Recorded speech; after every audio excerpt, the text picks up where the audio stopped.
Where on earth did you run off to? I walked into class and you were gone like some invisible ghost from the bargain aisle. Mr. Carter asked me to help carry some folders and textbooks to the staff room. I didn't think it would take that long, but I'm just now heading back. So let me get this straight. You ditched me, to be a glorified delivery mule for some crusty old teacher? Adorable. Anyway, since you're obviously in a helpful mood, go buy me a chicken sub and a mango smoothie. I'm starving, and I refuse to faint in front of all these peasants. I'm really sorry, but I don't have any money with me today. I packed lunch from home so I wouldn't need to buy anything. Wait, hold on. Did you actually just say no to me? You're refusing a direct order from the most popular girl in school? Are you feeling extra bold today or just confused? I didn't mean it as a refusal. I really just don't have the money right now. If you gave me some, I could go get it for you. Oh, please. Like I'd hand over cash to someone who probably irons their dollar bills and keeps coins in a sock drawer. You're lucky I even talk to you. Molly, I've never taken anything from you. I was only offering to help if you needed something. I didn't mean to upset you. This is exactly why you'll always be pathetic. You act like you're doing people favors just for existing. Whatever, tell me what you brought for lunch then. Let me guess, crumbs and disappointment? It's just a peanut butter and jelly sandwich and an apple. That's all. It's not fancy or anything. Stop. You actually admitted that? Are you serious? Do you hear yourself? You sound like a 7-year-old on a field trip. It's what we had at home. I didn't want to bother my mom for money this week. She's been working extra hours. Oh my God, this just keeps getting better. I need to see this. Send me a picture. No, wait, I'll just dig through your bag myself. This is gold. Please don't touch my stuff.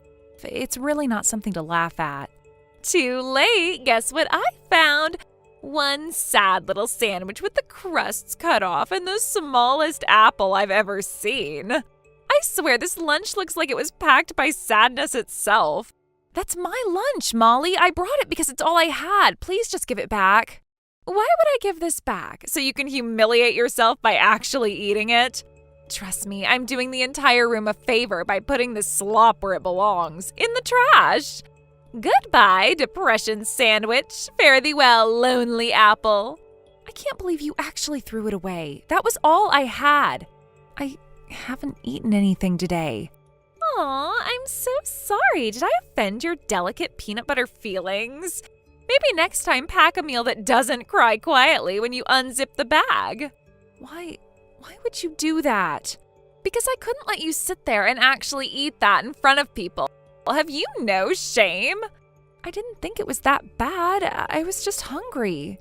Of course you didn't think. That's the problem. You walk around with your little discount vibes like it's normal. You should be thanking me. I saved you from the utter humiliation of being seen with that prison food. I didn't mean to upset you. I really just wanted to eat and get to class.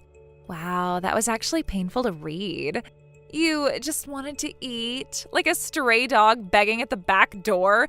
You're lucky I even talk to you. I keep you around because you make me look generous. That's your only value. I'm sorry. I didn't mean to make things worse. Oh my God, you didn't make things worse. You are what's worse. You're like a living, breathing, sad story. Next time, do yourself a favor and skip the lunch altogether. Starving would probably be a better look.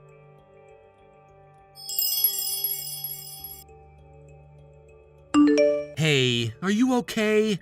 I saw what happened today. That was seriously awful. Oh, hi, Kellen. I'm okay, I think. Just kind of tired. But thank you for asking. In case you were wondering, I left that pastry on your desk. I wasn't sure what else to do. I figured you hadn't eaten anything else, so... Wait, that was from you? I had no idea. Thank you. I was honestly so hungry I almost cried when I saw it. I'm glad it helped. I just couldn't believe she actually threw your lunch in the trash like that. Over a sandwich? What's wrong with her? It's fine, really. I mean, it's not like it was anything special. Just a sandwich and an apple. So what? That doesn't matter. Food is food. You packed what you had, and she humiliated you for it like it was some kind of joke. I mean, it kind of was pathetic, right? I didn't even realize how small it looked until she held it up like that. No, don't say that. You packed a normal lunch, Emily. The only pathetic thing was her attitude. I just didn't want to bother my mom for money again. She's been picking up extra shifts, and I didn't want to be a burden. You're not a burden. You're doing your best in your circumstances, and that's nothing to be ashamed of. She made you feel small for something that says more about her than you. I don't know. It's easier to just laugh it off. Pretend I don't care. That way it doesn't sting as much. But it does sting, and it should. The mean girl energy from her was way off the charts to a degree I've only ever seen in bad dramas. I'm used to people looking down on me, but no one's ever said something like that before. Not like that. Not with everyone watching. You didn't deserve it. None of it. And honestly, I don't think she deserves to breathe the same air as decent people like you. You're being really kind. More than I expected. I don't know what to say. You don't have to say anything. I wanted to ask you something. Now. There was something I wanted to ask you about. Okay. Would you want to work at my family's restaurant? In the kitchen? Our prep assistant quit out of nowhere and we need help. Wait, are you serious? Totally. My dad's the manager. I told him a little about you. If you're interested, just come by after school tomorrow and meet him. I've never worked in a restaurant before. I'm not sure I'd be any good. We'll teach you everything. Honestly, you already seem more reliable than most of the people we've hired. I wouldn't want to mess things up or make things awkward for you. You wouldn't mess up anything, and you'd actually be helping a lot. Please consider it, okay? Okay, yeah, I'll come by tomorrow. Thank you, Kellen. I mean that. Of course. And Emily, you matter. Don't let someone like Molly make you feel like you don't.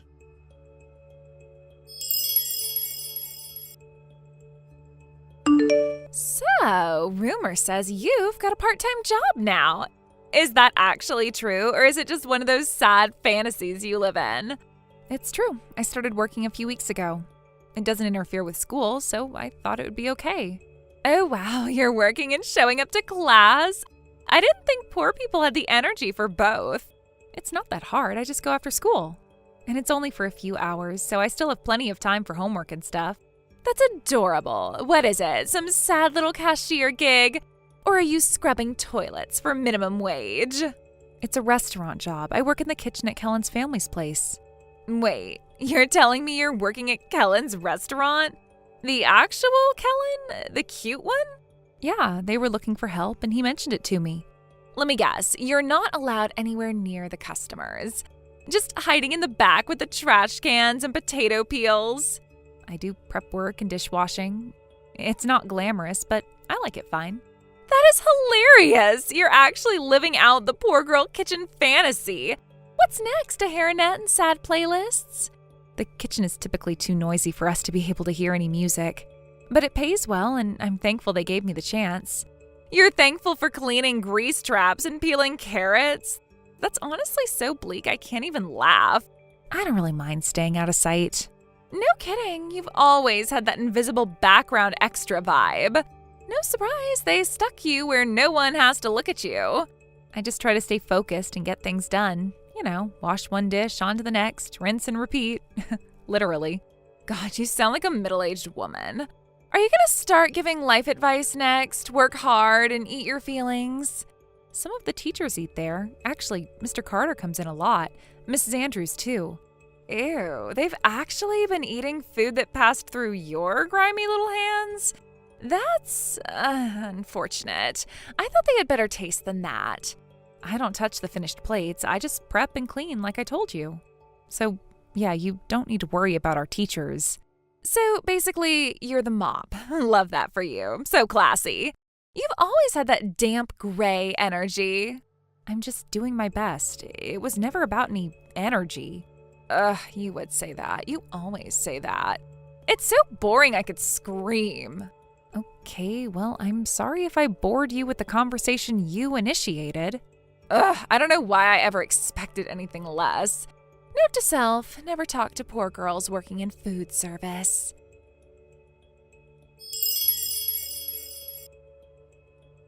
I don't understand. Why did you do that?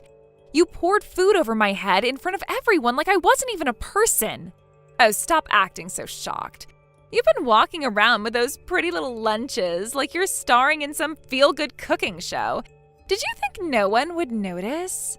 I wasn't trying to be noticed. I just wanted to eat lunch and get through the day without being humiliated. You seriously expect me to believe that? You, with your perfectly packed sandwiches and sliced fruit, sitting next to Kellen like you belonged there? Please. I didn't pack them. They're just staff meals from the restaurant. The restaurant started giving me one because I work there, that's all. Oh, I see them. So you're getting special treatment now? You think sharing a kitchen makes you his equal or something? No, I never thought that. I was just grateful, that's all I ever felt. Grateful someone showed me kindness for once. You know what I see? I see someone who used to be invisible, suddenly smiling and acting like she matters. You looked happier. That was your mistake. I didn't think being happy would make you hate me more. I thought if I stayed quiet, if I didn't bother anyone, maybe you would leave me alone. You should have stayed in your place. Instead, you got bold. You started walking around like you had some kind of worth, and it honestly made me sick to watch. Maybe I did start walking differently. Maybe it's because someone finally looked at me and didn't see something pathetic. Maybe that scared you. You seriously think you've grown or something? You're still just the poor girl who gets leftovers. You're still nothing. Then why did you go out of your way to hurt me? Why bother dumping a lunch on someone you think is nothing? I did it because I could, that's all. Simple. You know what? I'm tired of this, tired of you. And fortunately for me, I won't have to deal with you for much longer. I'm transferring next week. I'll be living with relatives and finishing the school year somewhere else. Wow, so you're running away? Shocker. I'm not running, I'm choosing something better. I've lived in your shadow for years, and I let your words define me. I don't want to live like that anymore. You think anyone's going to care that you're gone? You think Kellen's going to cry over his little prep assistant? No, I don't expect anything from anyone. I just want peace. I want to remember what it feels like to exist without fear of what you'll say next. You're so dramatic, it's almost funny. I'm not trying to be dramatic. I just want to say one last thing before I go. Make it quick. I'm getting bored. Being cruel doesn't make you powerful. It doesn't make you admired. It just makes you hollow. And if the people around you ever saw how you really talk to people like me, I don't think they'd look at you the same way again. You're not going to tell anyone. You never do. You're too soft. You're right. I'm not going to. I don't need to destroy you to move on. I just need to stop believing your words meant anything about who I really am. Then go. No one's stopping you. Please try becoming someone who can care about other people. You still could. I believe that. You really are pathetic. Maybe, but at least I know who I am now. Goodbye, Molly.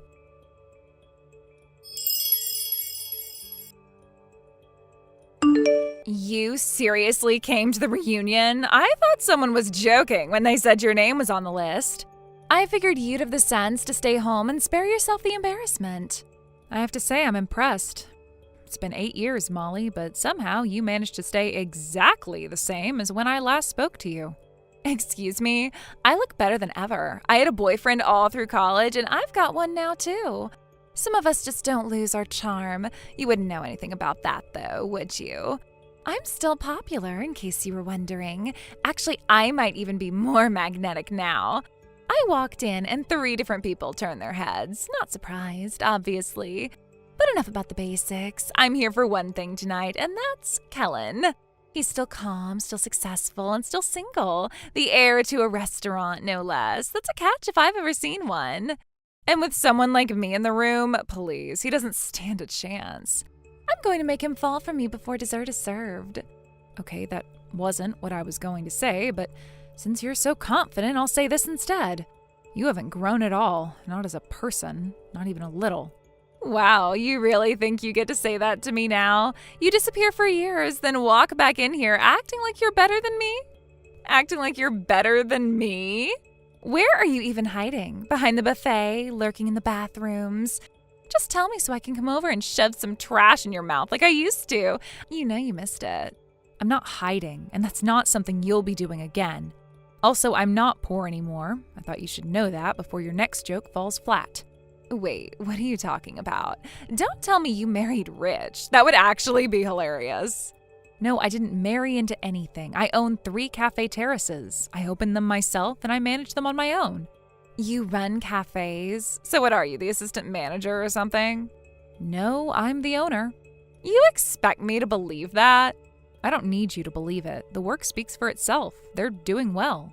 This is ridiculous. You actually think owning a few cafes makes you somebody? You sound so smug, it's nauseating.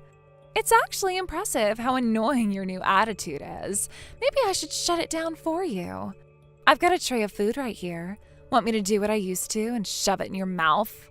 Are you really so drunk that you forgot you've already spilled 3 entire trays of food on the ground so far? It's sad to see that you haven't learned to treat food with care. What did you say? You can see me. Yes, I've been watching the whole time. You've been waving these hors d'oeuvres around like they're a weapon. You were planning to dump it on me, weren't you? Of course I was, just like the good old days. You remember, don't you? I poured that ridiculous lunch on your head.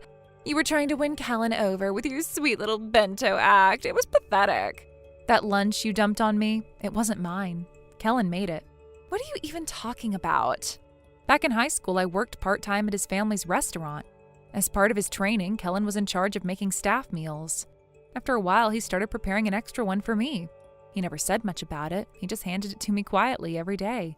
He made those lunches because he wanted to. I never asked him for anything. And the lunch you humiliated me with, the one you dumped on my head like it was garbage, he made that. That was his work, his effort, his kindness. No, you're lying. I don't believe you for 1 second. I'm not lying. You never asked where the food came from. You just assumed I didn't deserve it and threw it away. But the truth is, every single lunch you laughed at, every one you tried to shame me for, was something Kellen made. Okay, that's it. You need a lesson in manners when talking to your betters. Where are you? You want to know where I am? Look across the room, near the windows. Kellen and I came here together. We've been sitting at our table the entire time, watching everything. What? No, you and Kellen are together? But what's that supposed to mean?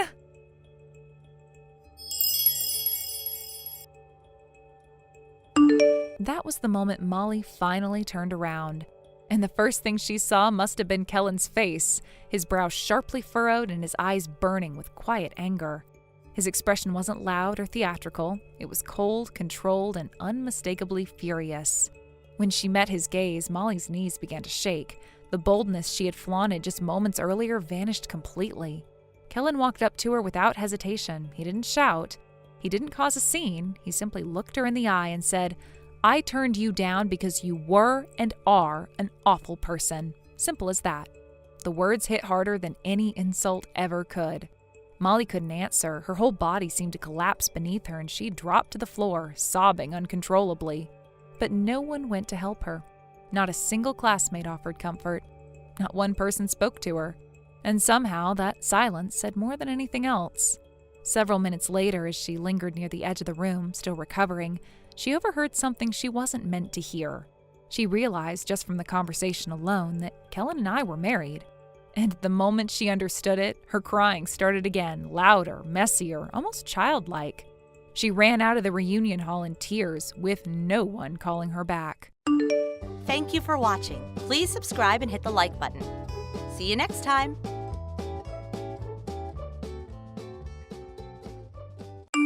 Hey, Maggie, what the hell? The shirt I wanted to wear today, it's still not washed. What the hell have you been doing? Excuse me? You heard me. You're the one who's supposed to be handling this crap. You're my brother's wife. You live here. You're basically part of the family, and yet you can't even manage basic chores like laundry? You've got to be kidding me. You've been home all day, Wade.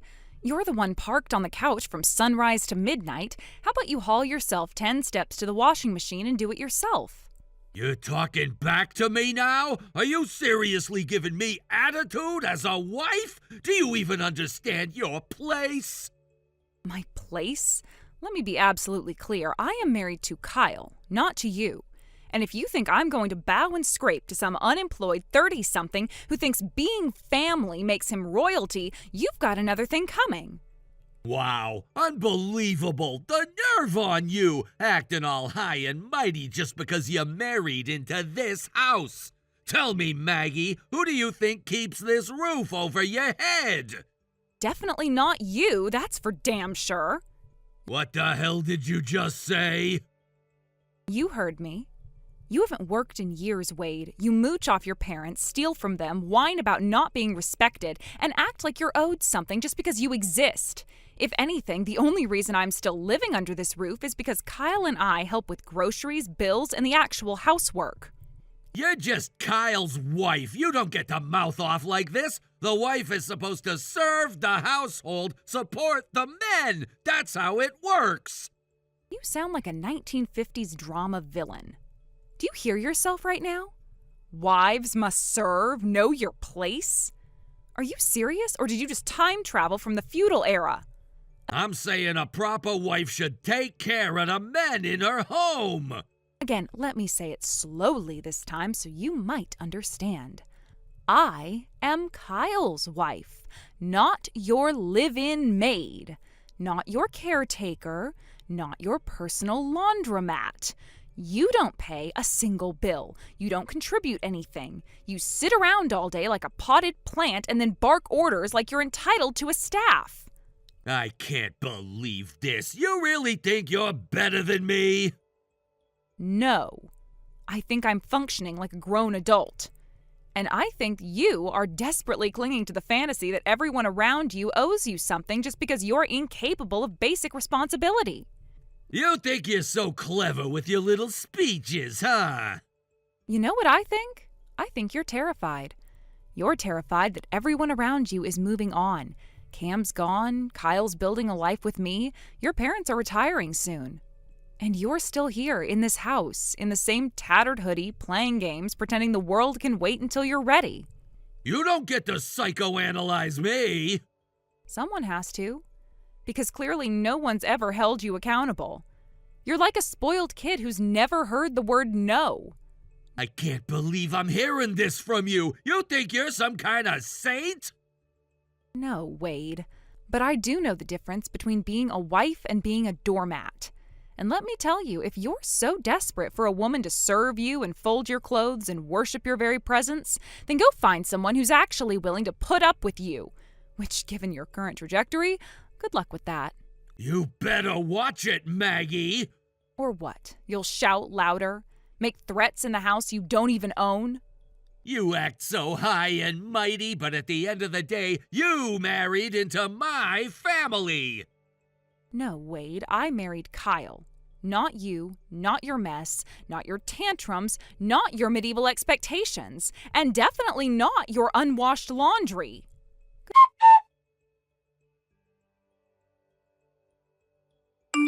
Hey, what the hell is this? I told you to do the damn laundry, didn't I? And yet it's still sitting there untouched. You're seriously useless. What the hell kind of woman are you? Good evening to you, too. Just a heads up, I'm currently away on a business trip. I won't be home tonight. Wait, what? So no, I'm not doing laundry tonight. And really, if there's some shirt you're dying to wear, how about washing it yourself? What the hell are you saying? Laundry's your job. That's the woman's job in the house. Again, for what feels like the 100th time, I am not your wife, Wade. You don't have a wife. Which means, tragically, you're going to have to embrace the revolutionary concept of doing your own laundry. I'm the eldest son, damn it! It's tradition! If my younger brother got married before me, then it's only right that his wife looks after me. That's how it works. I'm sorry, I must have misheard. Are you suggesting that because you're Kyle's older brother, I, as his wife, am obligated to act like your housekeeper? Exactly! See, you do understand. You're finally getting it. The wife of the younger brother is, in essence, a wife of the entire household. And since I'm the eldest, I come first, which means your duty is to serve me. Did you fall and hit your head recently? No, I'm speaking facts. This is how families are supposed to work. Respect for the eldest, filial piety, hierarchy. How dare you put your corporate trip over your duties at home? Women running around playing office workers. It's laughable. Utterly laughable.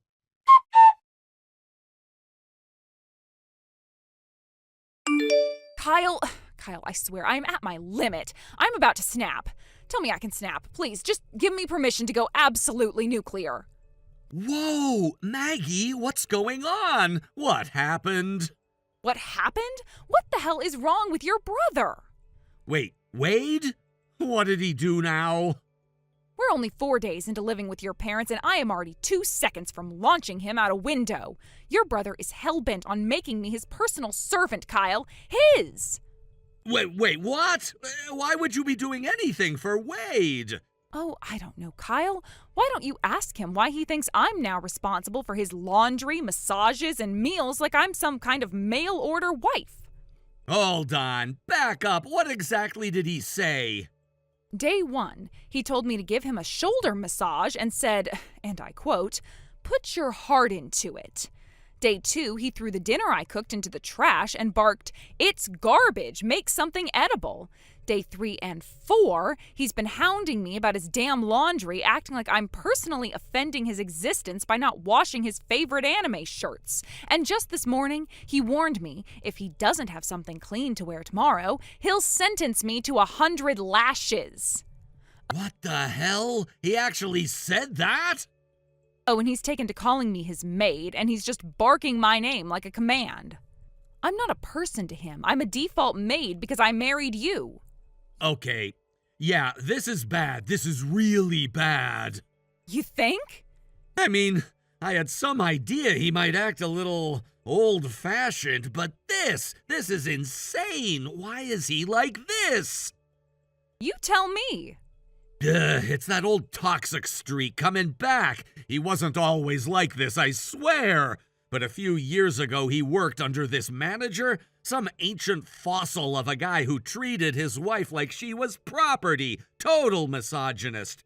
And for whatever reason, Jimmy looked up to him. He thought the guy was manly and assertive or whatever, said that's what a real man should be like. Strict and respected, he said. Oh, so now he's decided to LARP as a tyrannical 1950s husband, even though he's single and unemployed? Pretty much. He tried that behavior with Mom once, and Dad decked him like full-on right hook to the jaw.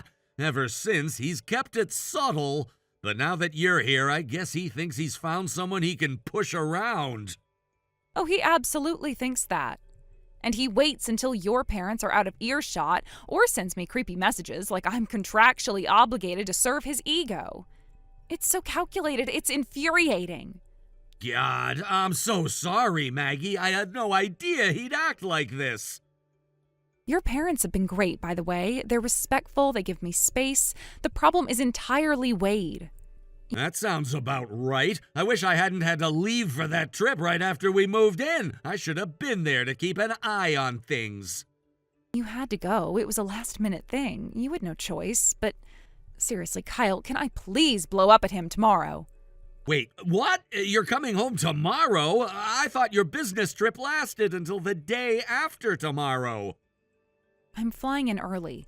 I've got the morning free, but I swear if I see his smug face, I don't know if I can stop myself from snapping. Okay, hold on. Let's take a breath.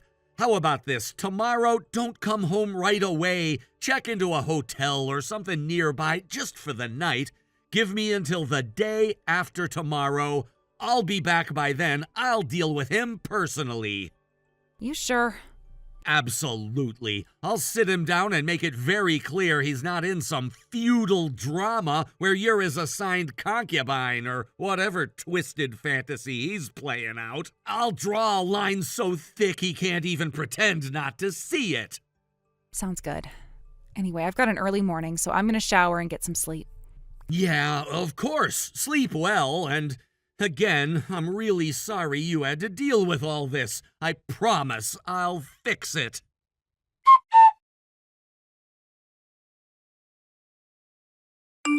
Hey, Maggie! You were supposed to come back from your business trip yesterday, weren't you? So tell me, what exactly gave you the idea that you could just stay out overnight without my permission? You're my brother's wife. That means you don't just go off on your own like some kind of rebellious teenager. Because of you, my laundry didn't get done. The clothes I wanted to wear are still sitting there, unwashed and wrinkled. I had to go out looking like a clown today. So, as I already warned you, I hereby sentence you to the punishment I declared earlier. 100 lashes. Brace yourself when you come back. Good evening, Wade. Let's make this simple. I'm not coming back. What? I'm not returning to that house. Not tomorrow, not next week, not ever if I can help it. Hold on. What the hell are you talking about? Did you forget already? My stay at your family's house was temporary. 3 months. That was the agreement from the start. 3 months? Yes. We told everyone before I moved in. Kyle and I were only staying with your parents because our new place got delayed, 3 months behind schedule to be precise. We were only meant to stay there during that construction delay. I was never there to serve you, Wade. Wait, you're saying that was planned this whole time? Planned, scheduled, communicated, in detail. You probably would have known if you ever actually listened when someone talked. But you're saying you just left without coming back? You just gone? Of course. After 4 straight days of your abuse, your demands, your medieval mindset, and that unhinged declaration that my brother's wife is basically my wife, I realized something important. It would be dangerous to stay there even one more day. Wait a damn second. You're really not coming back? Not a chance. Kyle heard everything. He saw the messages. And after what you said, after you threatened me with 100 lashes and acted like my basic right to freedom and dignity was optional, he decided enough was enough. And he got me a monthly rental apartment, effective immediately. No way. This isn't happening. That wasn't the deal. You're not allowed to just leave me like this. Excuse me? Leave you? You're acting like we had some sort of pact. We didn't. You're not my husband. You're not my family. You're not anything to me. Hey, now just wait a damn minute. I understand the 3-month thing now, fine. But you can't just walk away from your obligations. You're still my brother's wife, which means you're still my wife in spirit. Your duty to care for me doesn't end just because you're in some cheap weekly apartment. You are out of your mind. I'm the eldest son. That means I come first. What kind of woman do you think you are, putting your own convenience above your duties? You need to get back here now, within the hour, or I swear that 100 lashes won't be the worst of it. Wow. You really think you can scare me with that little fantasy? Let me guess. You thought I'd tremble at your words and come crawling back like a dog? I'm warning you. Let me warn you. You picked the wrong woman to threaten. What? You think I'm some weak little wife you can push around? That just because I've been quiet and polite, you can treat me like property? You're a child playing tyrant in a sandbox, Wade. You really want to know what happens when you push too far? Wait, Maggie! One more word and I'll march into that house, walk right into your little otaku cave, and dump your entire collection of rare anime figurines into a vat of concrete. Every last one of those precious plastic princesses you worship more than actual human women, buried with you. Wait, no, Maggie, please! Oh, and just for the record, if I really lose my temper, it won't be just your figurines I bury. You ever heard of the San Francisco Bay, Wade? What? Because if you keep sending me messages like this, I am going to personally introduce you to the bottom of it. Maggie, please, look, I didn't mean it like that, okay? Goodbye, Wade. You're not worth another breath. And before I really lose it, I'm handing this conversation over to someone who still gives you the benefit of the doubt. Kyle will take it from here. He's got a lot to say. And unlike me, he's still willing to be calm.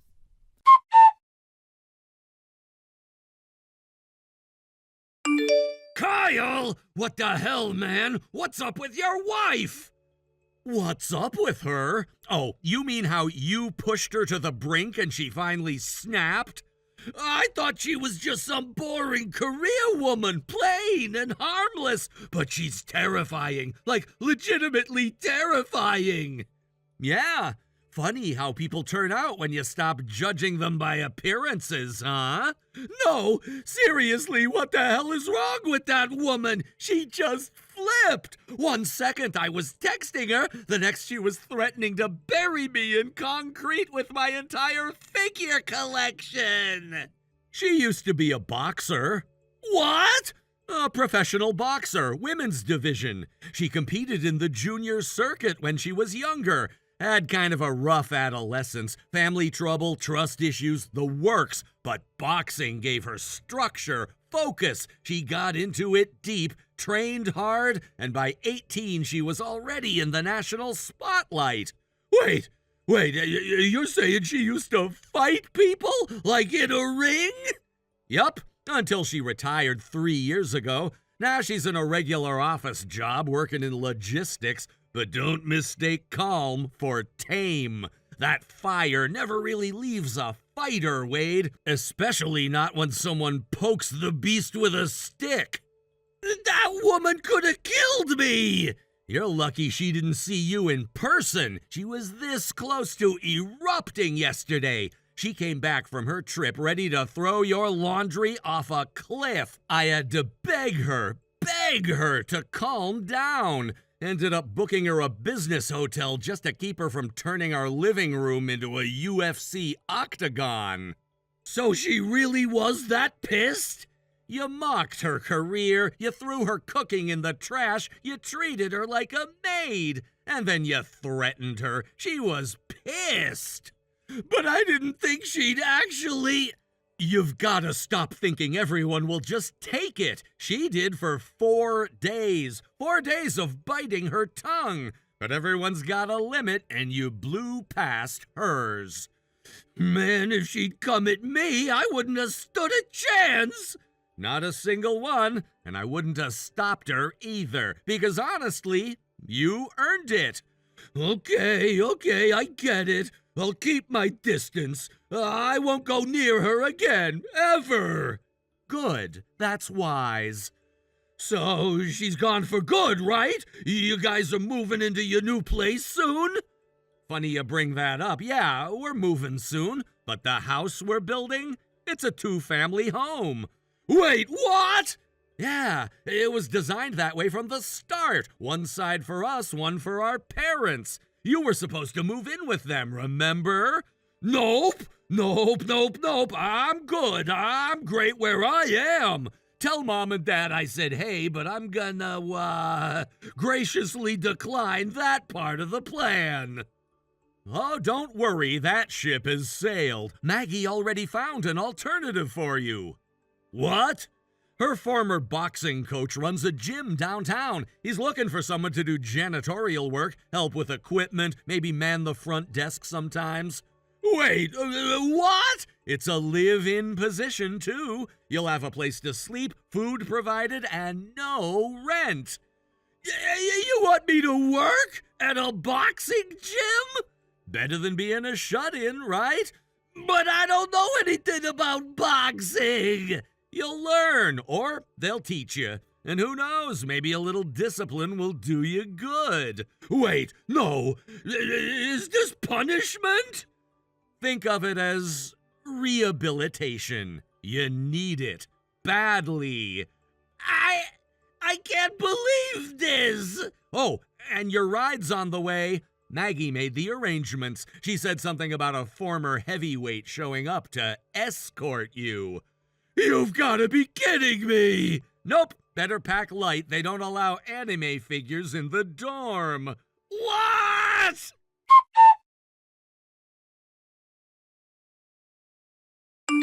According to Kyle, my brother-in-law turned out to be a massive coward underneath all that bravado. Apparently, just reading the message I sent, where I finally lost my temper, was enough to make him tremble like a leaf and, believe it or not, wet himself. I thought Kyle was exaggerating for dramatic effect, but then my in-laws later confirmed it. They even laughed while telling me, though I could tell it was the kind of laughter that had been building up for years out of frustration. Turns out they'd been silently struggling with his outdated, toxic views for a long time. The guy was the textbook definition of male chauvinism, arrogant, dismissive, and convinced that women existed purely to serve men.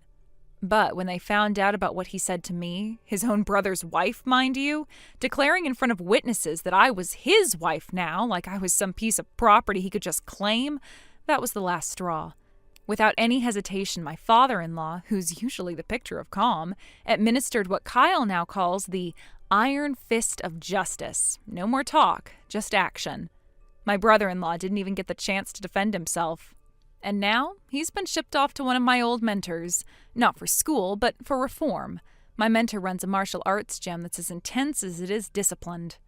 The brother-in-law is now spending his days answering phones, scrubbing mats, cleaning bathrooms, and, yes, serving as a sparring dummy for the more advanced fighters. Word is he's crying at least once a day and waking up sore in muscles he never knew he had. Honestly, couldn't have asked for a better outcome. Thank you for watching. Please subscribe and hit the like button. See you next time.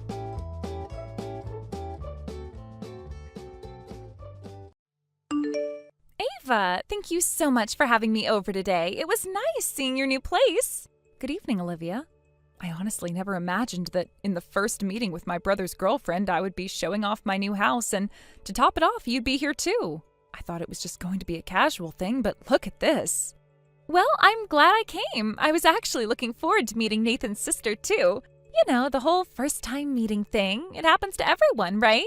There's no reason to make a big deal out of it. That's not quite what I meant, but whatever. By the way, though, I was thinking, you're still single, aren't you? At 30 years old? Yes, I'm still single. Is there something wrong with that? Well, it's just, I find it a bit strange. You're 30, you're single, and you bought a house? I mean, you have the money to buy a house, but for some reason you still can't seem to find a partner? You just gave up on marriage altogether? That kind of feels a little sad to me, don't you think? I don't really think being 30 and single is all that uncommon these days, though. But still, you bought a house as a single person. I mean, that's kind of unfair, don't you think? Unfair? Yeah, I can definitely smell something strange going on here. I just feel like someone more suitable should be the one living in that house. Not someone who's single. Someone more suitable? Yeah, someone like me, of course. Nathan and I will get married and then we'll move into that house. What? You know, the house you bought? It's a 4-bedroom, 2-bathroom property, right? And it's near the station with a lovely garden. I mean, that's amazing, but honestly, it's just way too big to live in by yourself. It would be such a waste, right? So Nathan and I are planning to get married and we'll move in together. I'll be the one living there. You should just hand over the keys to me when the time comes. Oh, and don't worry about giving me a spare key, okay? I'll be living there, so I don't need one from you. I'm going to have to decline. What?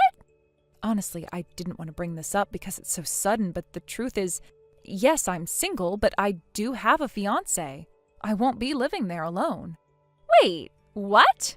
The deed to the house is actually in both my name and my fiancé's name. So it's not just mine to decide what happens with. Oh, really? Ava, didn't you just earlier talk about how a single woman who couldn't get married ends up buying a house alone? And now you're saying you actually have a fiancé? That's a little hard to believe, don't you think? If you're going to lie, at least make it a little more believable. Honestly, I'm not buying it. You were pretty spot on with your assumptions, but it's clear that this part is just a fabrication. Don't twist what I said into something it wasn't. You're just making up a story now. Is that so? Well, even if it wasn't exactly what you said, I guess I wasn't that far off, was I? I think you should focus on packing your stuff instead of making excuses for yourself. I don't need to pack right now. Actually, this timing couldn't be better. The lease on my current apartment is up for renewal, so it's the perfect moment to move in. It's almost like fate. I didn't say you could just move in there. Oh wait, don't forget, Nathan still needs to propose to me.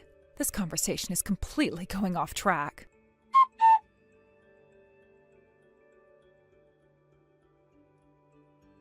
Ava, are you okay? Huh?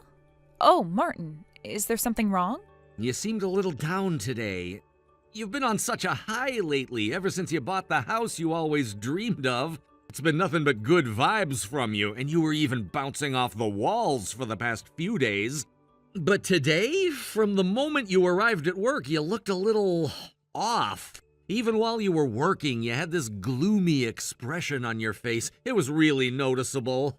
Oh, really? Was I making that face? Yeah, you definitely were. Honestly, I thought about coming over and asking if you were okay during work, but then I got caught up with a sudden urgent client matter, so I couldn't get the chance. Sorry for worrying you. I guess I just had to focus on work today. I didn't mean to seem off, but there's a lot on my mind. No, it's fine. It's just that I didn't see any mistakes in your work, so I wasn't really worried about that. But hey, I did hear you had your family over to see the new house yesterday. How did that go? Was everything okay? Yeah, that's right. I invited my family over for the housewarming just to show them the new place. But for some reason, my brother's girlfriend showed up as well, and I wasn't expecting her. Wait, Nathan's girlfriend? Yeah, and when I asked Nathan about it, he told me that she works with him. Apparently, she's been asking him out for a while, even though he kept turning her down. Finally, he gave in and agreed to date her, and yesterday was their 6th day of dating. But it was my first time meeting her, and let's just say it didn't go as smoothly as I'd hoped. Honestly, I felt like I was talking to someone from another planet. It was like I was having a conversation with an alien, or at least that's what it felt like. What happened exactly? Well, she really seemed to like the house, a little too much, in fact. She kept saying, "I'll marry you and live here with you." Wait, what? I know, right? It made no sense, but that's exactly what she said, and she was so serious about it, too. She's like, "I think the house would be happier if I lived here." She was completely convinced that I shouldn't be living there, and she was determined to make it her place instead. But why? What was her reasoning? Apparently, in her mind, the only reason a 30-year-old woman would buy a house and still be single is that she's given up on marriage.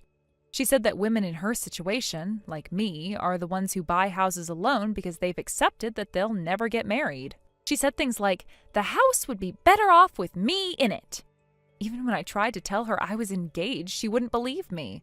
She was absolutely certain that she was the one meant to live there, and she had already started making plans to move in. It was like she didn't hear anything I was saying.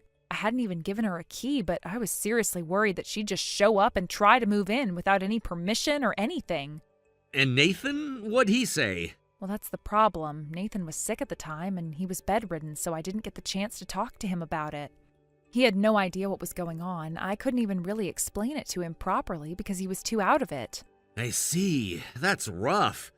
I really wish I could have been there for the housewarming, but I ended up having to work overtime. I feel bad about it now. I would have liked to meet her and maybe have a word with her. I understand. Work comes first. I know how it is. I just wasn't expecting things to go that way. I didn't expect it to escalate this much. Well, you know what? From now on, I'm coming over and I'll be staying with you. I'll make it clear that I'm your fiancé, and I'll make sure she knows that this house is not for her. I'll stand my ground and say, I'm here with my fiancé and no one is taking over. If she's really that insistent, I'll make it crystal clear that she's not gonna get away with it. What? You're really going to do that? Yeah, absolutely. If she thinks she can just waltz in and take over, she's got another think coming. I'm not gonna let her try and take your house away. This is my fiancé's house, not yours.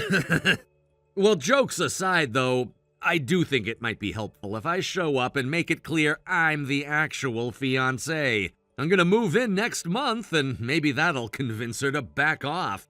If I show up in person, she might realize this isn't just some made-up story, and she might back down. At least I hope so. That's actually a good idea.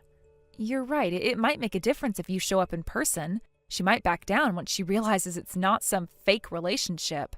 How about this? I'll come over tomorrow after work. I know you're buried in overtime until the weekend, so I'll go first and help get things settled.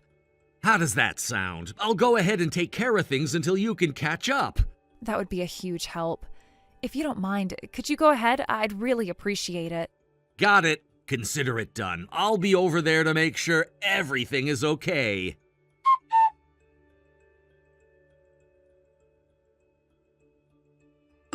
Ava!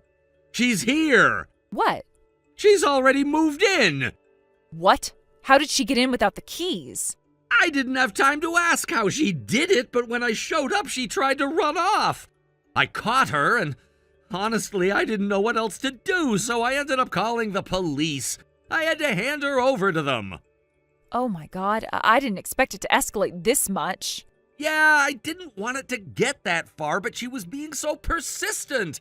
The police came without sirens, so there were no curious onlookers, but I still talked to the neighbors across the street and next door just to make sure they weren't confused about what was going on. Thank you for doing all that. I really appreciate it. Well, it's gonna be my place too, so I wanted to make sure things went smoothly. But hey, Nathan's sick, and you should probably fill him in on everything as soon as possible. He might not believe what's been happening, but it's better if he hears it from you directly. Yeah, I know. I'll talk to him about it soon. Thanks again for stepping in.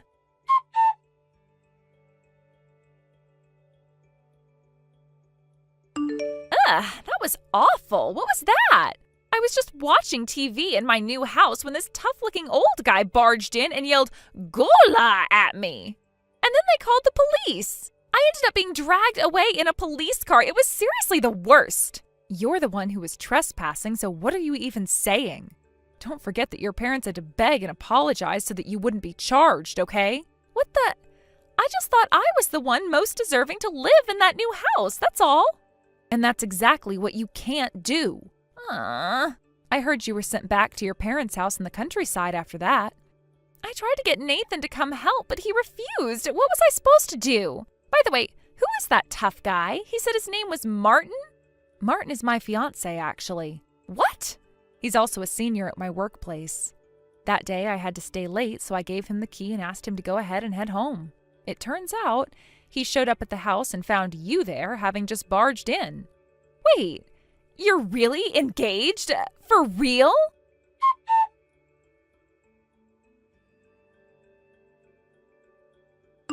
Martin, good morning. Good morning, Ava. Thanks again for handling Olivia's trespassing situation the other day. You don't need to keep thanking me, Ava. I've already gotten the message loud and clear, so there's no need for more. Yeah, well, actually I got a message from Olivia last night. Wait, really? How does she still have the nerve to contact you? Is her skin made of steel or something? Maybe. She didn't seem like she was reflecting on her actions at all. Unbelievable. That's wild. And speaking of which, I still can't get over the first impression she left on me. Right? She was just sitting there on the couch in the living room with boxes of stuff piled up at the entrance like she had moved in, as if she had every right to be there. Oh, yeah. I remember. She was watching TV, holding a can of beer, and eating chicken, laughing like it was her home. It was like she thought she'd already won the place. Maybe she thought she was celebrating with a little victory party since I finally got the house. Honestly, I couldn't care less at that point. I was speechless when I saw the window leading to the garden all smashed up. Yeah, me too. The idea that she thought it was fine to break the glass just to get in because she didn't have a key was chilling. I'm going to have to send her the bill for that glass replacement later on. By the way, what did you do with all of her stuff? I noticed there were about 10 boxes sitting at the front door. Oh, that. I asked my brother about it. He managed to get the address of her parents' house, and they told me I could send everything back by cash on delivery. So I shipped it all out the other day. I heard she was sent back to her parents' place in the countryside, too. Yeah, apparently her apartment here, where she was living alone, was already conveniently canceled. She had already gone ahead and filled out the paperwork as if she were moving into our new home.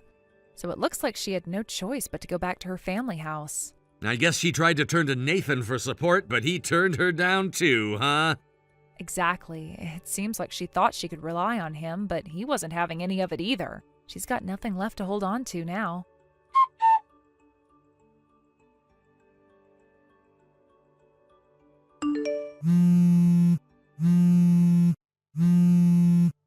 Why am I being asked for alimony? This doesn't make any sense. Didn't you get the message to go through a lawyer? But it doesn't make sense.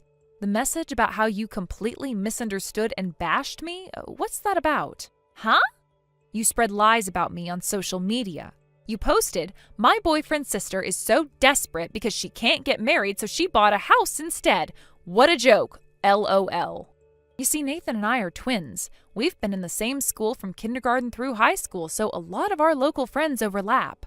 Because of that post, your friends who learned about your social media from Nathan thought that I had broken up with my fiancé, Martin. What? That's what happened because of that? Yes, and it caused a whole mess. There was even an ex of mine, someone I broke up with because he cheated, who started demanding I get back together. He even stalked me and waited for me at the nearest station. What? Luckily, Martin stepped in right away and explained the situation. He made sure to set things straight and intimidated him enough to get him to leave, so it was handled quickly. Oh, that scary-looking guy? Yeah, all of this has been causing a lot of trouble for the past few weeks. The alimony claim I'm making is because of that. Wait, you can really ask for alimony over something like that?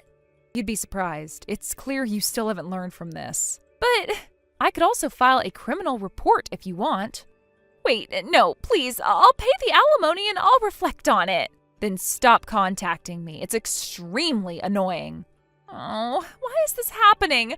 What's going to happen to me now?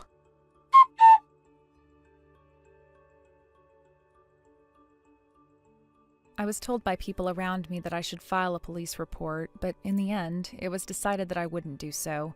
This decision didn't come easily, as the circumstances surrounding the situation were complex and involved many hidden layers, most of which I only learned about later. The turning point came when I had a conversation with Olivia's parents, and they revealed some of the behind-the-scenes details that I wasn't aware of. To my shock, I discovered that Olivia had been engaged to someone chosen by her parents. This wasn't a normal, voluntary engagement that Olivia had willingly agreed to, but an arranged one, designed according to her parents' wishes. And the more I learned about the situation, the more I realized how much Olivia detested it. Apparently, Olivia had absolutely no desire to marry this man. She found the engagement repulsive, and she despised everything about it. She felt trapped, suffocated by her parents' decisions, which seemed to control every aspect of her life.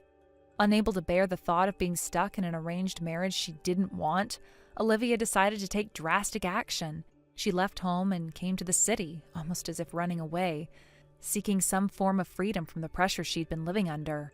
Her departure from home was not just a simple move, it was more like an escape. She had been pushed to the brink, and this was her way of trying to break free from the expectations and control her parents had over her. It was as if she was trying to carve out a space for herself, away from the demands that had been placed on her. But while Olivia thought she had gained some freedom, her parents were having none of it. They were insistent that she should return and honor the engagement, even though she had no desire to do so. In fact, Olivia's parents were concerned about the way her rebellious behavior could reflect poorly on their family, particularly in the eyes of society. They didn't want to see their daughter's character tarnished, especially before she got married. They felt that if Olivia went against their wishes, it would somehow stain her reputation before she even stepped into her role as a wife. Their focus wasn't on Olivia's happiness or well-being, but on maintaining a certain image for their family. In their eyes, a marriage arranged in this way, regardless of Olivia's personal feelings, was the best course of action for both her and them. So, to make sure she adhered to their plans, Olivia's parents took measures to ensure that she would never return to me or my family. They presented us with a document, a formal agreement, that explicitly stated that Olivia and her family would cut ties with us and that Olivia would never again approach me or anyone related to me. In exchange for this, they promised a settlement. It wasn't just any settlement, it was a sum of money significantly higher than what one would expect in these kinds of cases. A sum that was meant to compensate for the inconvenience and emotional toll the whole situation had caused. It was an offer that seemed, at least on the surface, to bring closure to the matter. They were trying to buy peace, offering this hefty amount of compensation in exchange for cutting all ties with Olivia. The settlement was designed to silence any further attempts at contact, and Olivia's parents made it clear that they wanted to ensure that their daughter's future would go ahead as planned, no matter the cost. Despite the money and legal agreements, I couldn't shake the feeling that this was a hollow resolution. It felt like a situation where Olivia's freedom and happiness had been sacrificed in exchange for a smooth, quiet life for her parents. This was not the resolution I had hoped for. I couldn't help but feel sorry for Olivia, whose life had been decided for her in ways that she never consented to. However, the story doesn't end there. A few days later, I stumbled upon some additional information that painted an even darker picture of Olivia's situation. I learned, almost by chance, that the man she was engaged to wasn't who he appeared to be. In fact, he was deeply in debt, far more than anyone had originally suspected. His financial situation was a mess, and it seemed that his only interest in marrying Olivia was to gain access to someone who could earn money and help him pay off his mounting debts. The more I heard about this man, the more disturbed I became. It wasn't just that Olivia's parents had chosen him for her, it was the fact that he was financially irresponsible and had taken on massive debts, which had apparently led to his search for a young woman who could provide some kind of financial support. Olivia, unfortunately, seemed to be caught in a situation where her parents had thought they were protecting her, but in reality, they were making a decision that would only entrench her further into a life she didn't want. I can't even begin to imagine what kind of life Olivia was walking into, considering the financial instability of her future husband. It was clear that this wasn't a partnership based on love or mutual respect. It was a transaction, one that revolved around money and power, not emotions or personal desires. The worst part was that Olivia had no say in this arrangement. Her voice had been drowned out by the choices made for her by her parents and her fiancé. Even worse, as I learned more about the situation, it became evident that Olivia was likely being pushed into work that she hadn't chosen for herself. I don't want to speculate too much, but given the circumstances and the kind of person her fiancé appeared to be, it was hard not to think that Olivia might be forced into doing things she wasn't comfortable with. Thought of it was chilling, and I could only hope that she wasn't subjugated to any kind of exploitation or mistreatment. All of this made me question the extent to which Olivia's parents were truly acting in her best interests. Were they really trying to protect her, or were they simply looking out for themselves, ensuring that their daughter would fulfill a role that they had already decided for her? The more I thought about it, the more I realized how deeply ingrained these patterns of control and manipulation were in her life. In the end, I couldn't help but feel sympathy for Olivia. She had been caught in a web of expectations, debt, and obligations, and her own desires had been silenced by the pressure of those around her. It wasn't just about the arranged marriage, it was about the lack of agency she had in her own life. Everything had been decided for her, and she had been pushed into a future she never asked for. I couldn't change her situation, though. All I could do was hope that someday Olivia would find the strength to break free from these constraints, to reclaim her life and her voice. Until then, it seemed like her path was set, and there was nothing more I could do to help her. But deep down, I wanted to believe that she could find a way out, that she could escape the life that had been forced on her and create her own future on her own terms. If only she could see that there was more to life than following the path others had laid out for her. Thank you for watching and listening. We hope you enjoyed the video. Don't forget to like this video and subscribe. Also, feel free to leave a comment about what you thought of the story. We look forward to seeing you at the next video. Hey Samuel, I just got home, and why are all my things packed up in a box? I didn't hear anything about moving. I was in the hospital due to a high-risk pregnancy. Can you explain what's going on? Chiara, you're the only one moving out. Wait, what do you mean? Why am I the only one moving? I decided to keep the apartment for my girlfriend. Your girlfriend? What are you talking about? Her name is Caddy, and she's 19 years old. 19? Are you serious? So while I was in the hospital, you were having sleepovers with someone else? She stayed over and now she wants to live here? Is that what you're saying? Yeah, that's exactly what happened. She loved the view from this high-rise tower apartment so much after spending time here that she said she wanted to live here. Wait a minute, you've already arranged for a moving company? When are they coming? Yeah, I set it up. They should be here soon. So let me get this straight. You've brought your girlfriend into our home? That is unbelievable. Hey, don't interrupt me while I'm talking. You don't get to tell me to be quiet when I'm hearing something I can't just ignore. This is a huge deal for us as a couple. Just listen to what I'm saying. I'm living here with my girlfriend now. You need to leave immediately. Until you move out, I'm gonna stay in a business hotel. So this means you're planning to divorce me? Yeah, I guess that's what it comes down to. So please, just go ahead and file for divorce. You think it's that simple? I am pregnant with your child. I just got out of the hospital after a serious health scare, and you're telling me that you've been cheating on me and now you want me to move out? What is this?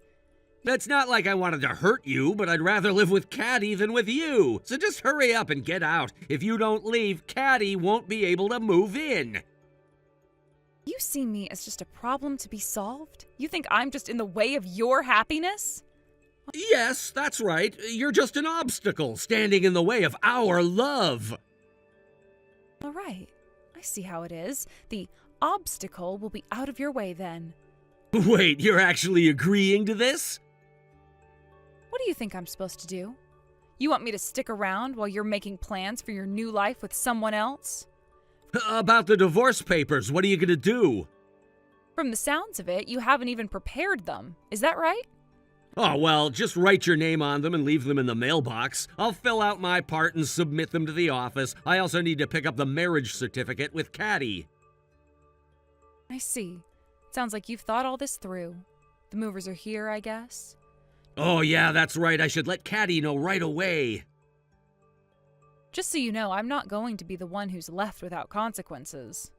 You're about to find out just how serious this all is.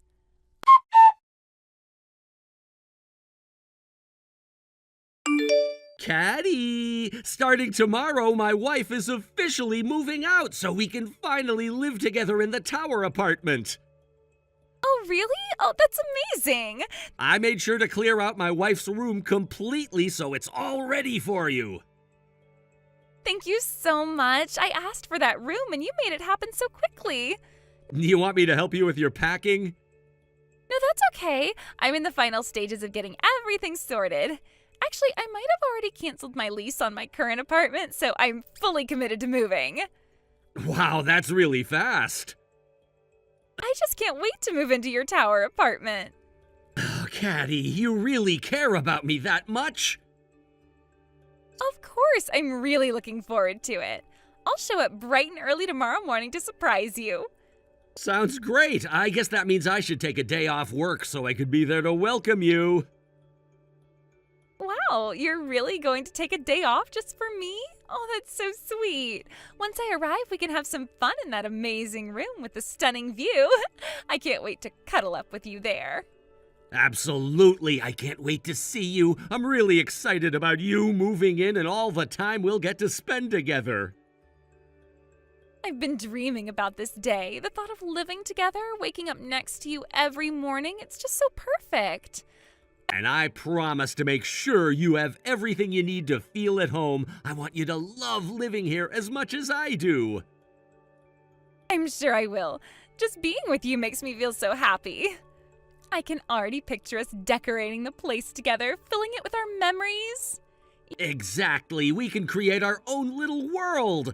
Plus, I think the view from the apartment will be a perfect backdrop for our new life together. Yes, I can't wait to see that view every day. It's going to be our special place. I'll be counting down the hours until you arrive. It feels like a dream come true. Me too. Tomorrow's going to be the start of something amazing for us. I'm so ready for this new chapter in our lives. See you in the morning. See you soon. I'm counting down the minutes.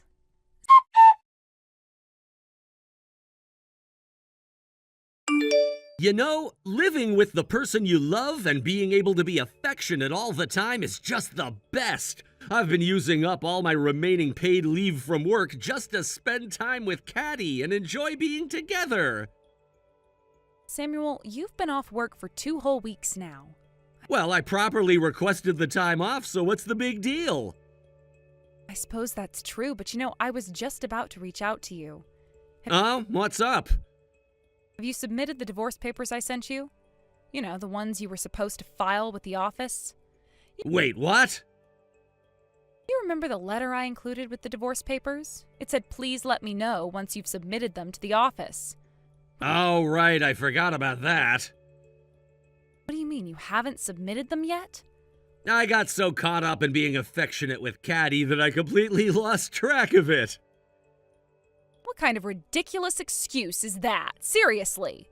Actually, since Caddy moved into the tower apartment, I haven't even stepped outside once. I've been too busy enjoying my time with her. Oh my goodness, I can't believe it. After all that pushing to get it done, you've really let it slip your mind? It's just unbelievable. Well, just come by and pick it up then. What? You want me to come over right now? Yeah, I really don't want to be apart from Caddy for even a second right now.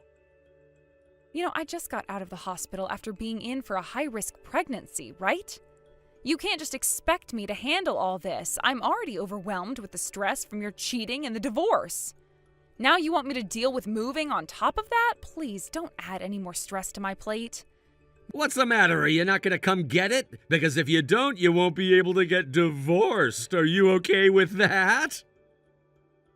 That's not something you should be saying. You are seriously out of your mind. So are you coming to get the papers or not? Oh, wait a second. It doesn't have to be me who picks them up, does it? I guess it doesn't have to be you. In that case, there's someone perfect who can go there soon. You can just give the papers to them. Oh, really? That sounds good. And I just got a message from Caddy asking for our third round of affection today, so I have to go. Wow, it's like you're completely obsessed. I can't even process how you've turned into this person. What can I say? It's just been so nice spending time with her that I'm kind of in a daze right now. It's hard to focus on anything else.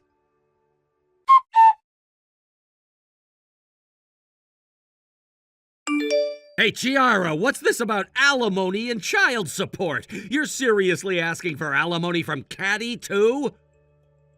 You've heard all about it from your lawyer, haven't you? No matter how much I hear, I can't accept it. I know you're jealous of the love that Caddy and I share, but this is just pathetic. Oh, come on. The common understanding is that the person who cheated has to pay alimony to the person who was cheated on. And it's also completely reasonable for child support to be paid when a divorce occurs. That's just how it works. Caddy and I are genuinely in love. At this point, you're the one who's become my cheating partner, so if anyone should be paying alimony, it should be you. Just so you know, the lawyer is still here. Yeah, I know. He just went to the restroom and is currently texting me. Listen, you two seem to be living in some kind of fantasy world, completely unaware of your current situation.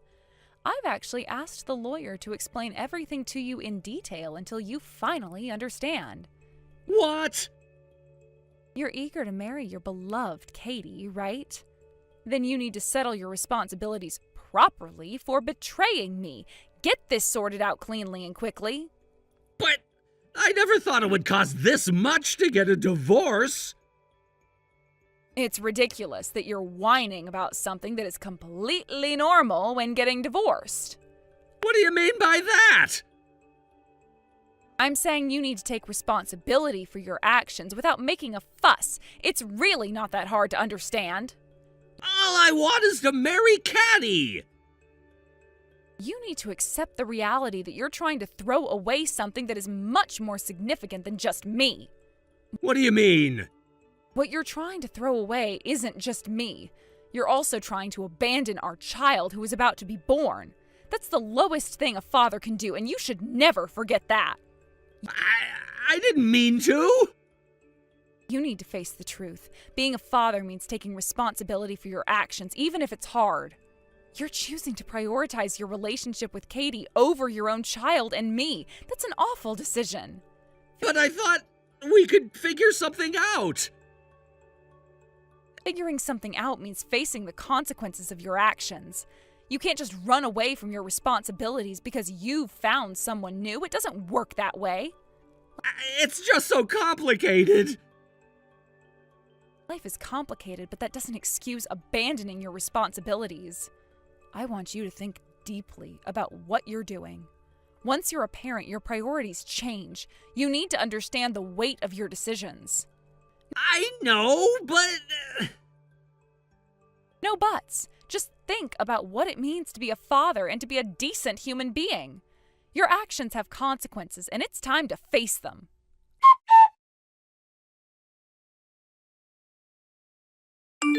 I've transferred the alimony and child support. You don't need to keep contacting me about it. I've been informed through my lawyer. Damn it! I ended up borrowing money from my parents because of this! Your parents told me they apologized for you. They even took money from their hard-earned retirement savings to help you out. On top of that, they had to cover the costs for your cheating partner as well. You better make sure you pay them back. Well, it's not like I have no means to pay them back, so I guess it's fine. I just thought it would be difficult to gather the money by the payment deadline, so I had no choice but to take out a loan temporarily. Oh, is that so? I'm planning to talk to Caddy about this, but I think I'm going to put the tower apartment up for sale. Wait, what? Even though it's a used property, the higher floors of the tower should fetch a decent price. If all goes well, I might be able to pay off the debt and even have some left over. Have you lost your mind? What do you mean? That apartment is a rental, you know. Huh? They have rentals in a tower like that? Of course they do. Why do you think you've been living there all this time? I thought you could only buy apartments in a tower. I assumed you bought it, and that since we got married, it would automatically belong to me as your husband. How could you have such mistaken belief? Wait, what? Why did I think that? You always act on your baseless assumptions and unreliable instincts. Anyway, it's a rental. Plus, it's in my name. What? You moved into the apartment I was living in before we got married. That means you don't have any right to sell it. And since we're getting a divorce, you can't live there anymore either. Wait! Well, you could continue living there if you change the lease into your name. But by the way, how much is the rent? It's $5,200 a month. 5,200? That's almost 3 times my monthly income. There's no way I can afford that. You haven't forgotten that I run a business with my best friend, right? Sure, I'm on maternity leave right now, but I have enough income to cover the rent on my own. Wait, what? You had a baby? I should mention that I successfully gave birth 3 days ago. Oh. But don't think you'll have any visitation rights. Once the child grows up, don't try to get involved in their life. Hey, Chiara, we should really reconsider this divorce. What? You're leaving me without a place to live. Well, I canceled the lease on that apartment. What? Why would you do that? We're not officially divorced yet. You can't just make that decision. Actually, we are divorced. I intended to submit the divorce papers as soon as I confirmed the transfer of alimony and child support. Now that I have confirmation, my mom went to the office on my behalf to submit the divorce papers. You just did that? Yes, I just got the notification that our divorce was finalized about 10 minutes ago. 10 minutes ago? So as of now, we are no longer together. There's still a month before the move-out date for the tower apartment, but you have no right to stay there now that we're no longer a couple. You have to leave within 3 days. What? How can you say that? I've already explained the situation to the management company. If you don't vacate the premises within 3 days, they will call the police. The police? If you understand, then please hurry up and leave. But what am I supposed to tell Caddy? That's not my problem. Damn it!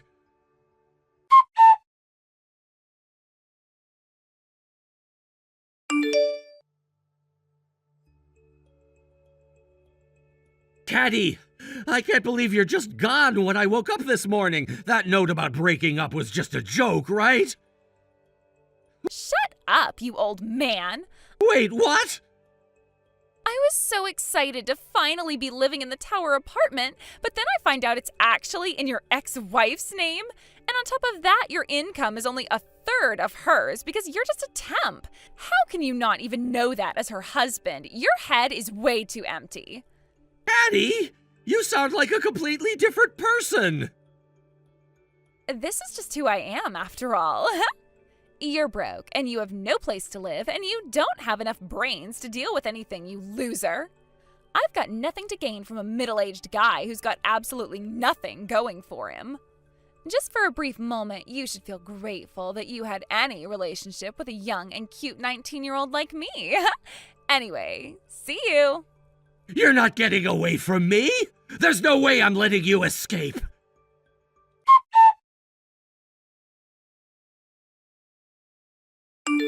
Although he sometimes seemed a bit lacking in intelligence, there was something endearing about that. There was indeed a time when I had such thoughts about my ex-husband. I would find myself chuckling at his antics, believing that his innocent blunders added a certain charm to our relationship. At that moment, it was easy to overlook his shortcomings, focusing instead on the warmth he brought to my life. This must be what they call the love filter.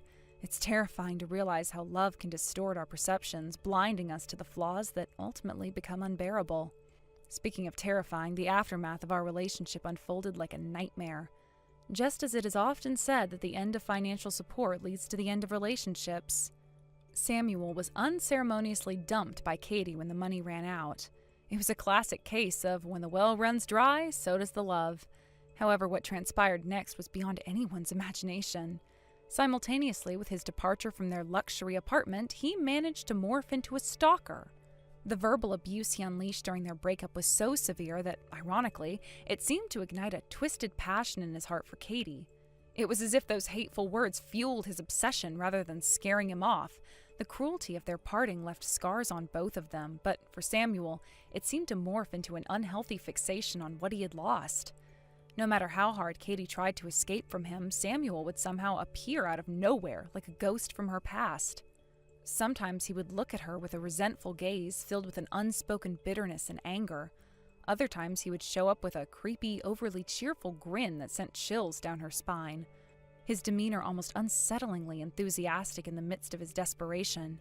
It was a jarring contrast, making Katie question his mental state even further. Even Katie, who had always been resilient and strong-willed, appeared to be significantly affected by the situation. The relentless nature of Samuel's pursuit seemed to take a toll on her mental state. It was like watching someone being slowly worn down by the relentless waves of an unyielding sea. The pressure just kept building, and she seemed to be reaching her breaking point. The psychological warfare he waged was exhausting, leaving her in a constant state of anxiety. Currently, it seems that both of them are undergoing treatment in separate hospitals, far from one another. It's as if they're each battling their own demons in isolation, perhaps trying to escape the tangled mess of their shared history. There's a cruel irony in their situation, as both are dealing with the consequences of their choices, but in vastly different ways. Each hospital room tells a story of regret, pain, and the desperate search for redemption. In retrospect, the relationship had always been a roller coaster ride. From the beginning, it was marked by highs and lows, laughter and tears. At first glance, they appeared to be the perfect couple, dazzling in their shared experiences and affection. They traveled to exotic locations, shared romantic dinners, and painted a picture of bliss that everyone envied. Yet, as the initial allure faded, the cracks began to show. Samuel's behavior shifted from charming to possessive, and Katie found herself walking on eggshells, unsure of what would set him off. Initially, their shared life in the luxury high-rise was filled with dreams and aspirations. They hosted lavish parties, inviting friends and acquaintances to showcase their successful life. However, the glamour began to dim as financial strains became apparent. Samuel's job was not as stable as he had portrayed, and Katie's once thriving career faced unforeseen setbacks. The glitzy lifestyle they had created began to slip through their fingers like sand, and the cracks in their relationship widened. As the money began to dwindle, so too did the affection between them. It was as if the wealth had acted as a glue, holding their relationship together, and when that glue began to weaken, the underlying issues bubbled to the surface. The tension escalated, culminating in an explosive arguments that would leave them both feeling empty and drained. Each argument chipped away at the foundation of their love, and resentment began to fester. The final straw came one fateful evening. They had been out to dinner, and the conversation took a turn for the worse. What started as a casual discussion about finances quickly escalated into a full-blown shouting match. Harsh words were exchanged, and amidst the chaos, Samuel hurled insults at Katie that were not only cruel but deeply personal. The wounds inflicted during that fight were deep, and they resonated long after the dust had settled. In that moment, something in her snapped. Katie had always been a fierce and independent woman, but in that heated moment, she realized she could no longer endure the emotional torment. She left the restaurant in tears, her heart heavy with the weight of the relationship's demise. Samuel, in his rage, did not follow her immediately, but instead sat there, simmering in his anger, allowing the reality of their situation to sink in. As days turned into weeks, Katie tried to move on. She packed her belongings and found a new place to live, far away from the memories of their life together. Yet no matter how hard she tried, Samuel's shadow loomed over her. He would call, text, and occasionally show up at her new apartment, each time with an increasingly desperate demeanor. The emotional turbulence of their breakup manifested in Samuel's behavior, and it was clear that he was spiraling out of control. For Katie, the freedom she had longed for became a prison of fear. Every noise in the night sent her heart racing, and the once comfortable sanctuary of her new home felt like a trap. The moments she had once enjoyed alone now felt suffocating, and the weight of her past loomed over her like a dark cloud. She had wanted to be free, but the very person she had tried to escape was now haunting her thoughts, turning her world upside down. The cycle of harassment escalated. Samuel's visits became more erratic. Sometimes he would appear with gifts, trying to win her back with grand gestures that only seemed more pathetic. "Look at what I brought you," he would exclaim, holding out an extravagant bouquet of flowers or a fancy dinner reservation, desperately attempting to rekindle the flames of their past. Other times, he would confront her with accusations and fear, his eyes wide with desperation. It was a terrifying juxtaposition, and Katie felt trapped in a horror movie with no way to escape. Katie soon realized that she needed to take drastic measures to protect herself. After consulting with friends and family, she made the difficult decision to seek a restraining order against him. It was a painful step, but it was necessary for her safety. She gathered her strength and recounted her experiences to the authorities, feeling both empowered and terrified. Each recounting of the harassment brought back waves of trauma, but she knew it was a necessary step in reclaiming her life. However, even with the restraining order in place, the fear lingered like a dark shadow. Samuel, feeling cornered and rejected, became more unpredictable. His obsession intensified, and Katie often found herself looking over her shoulder, anxious at every unfamiliar sound. She invested in security measures, installing cameras and an alarm system, but nothing could fully alleviate the sense of dread that followed her. The situation took an even darker turn when she learned that Samuel had been stalking her online. He would create false profiles on social media to follow her, keeping tabs on her every move. It felt like he was invading her life even more, and she was powerless to stop it. Each new alert on her phone sent her heart racing, a reminder that she could never truly escape him. The digital age had made it easier for him to stalk her from the shadows, further complicating her ability to find solace. Eventually, both of them reached a breaking point. The emotional turmoil and the weight of their past began to manifest physically. Katie found herself struggling with anxiety and insomnia, while Samuel's mental health deteriorated to the point where he was hospitalized. The news of his hospitalization reached Katie through mutual friends, a bittersweet piece of information that left her with mixed feelings and nothing more. Hey, Sienna, today was Kimmy's university graduation ceremony, wasn't it? Yes, it should be over by now, I think. She mentioned she'd be going out for a karaoke party with her friends to celebrate, so she'll be back late. I see. You're staying home, right? Well, for now, yes, I'm at home. Anyway, I'll be coming home early today.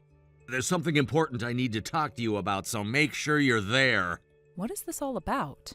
I'll explain it in person when I get there. I also have something to give you. All right, I understand.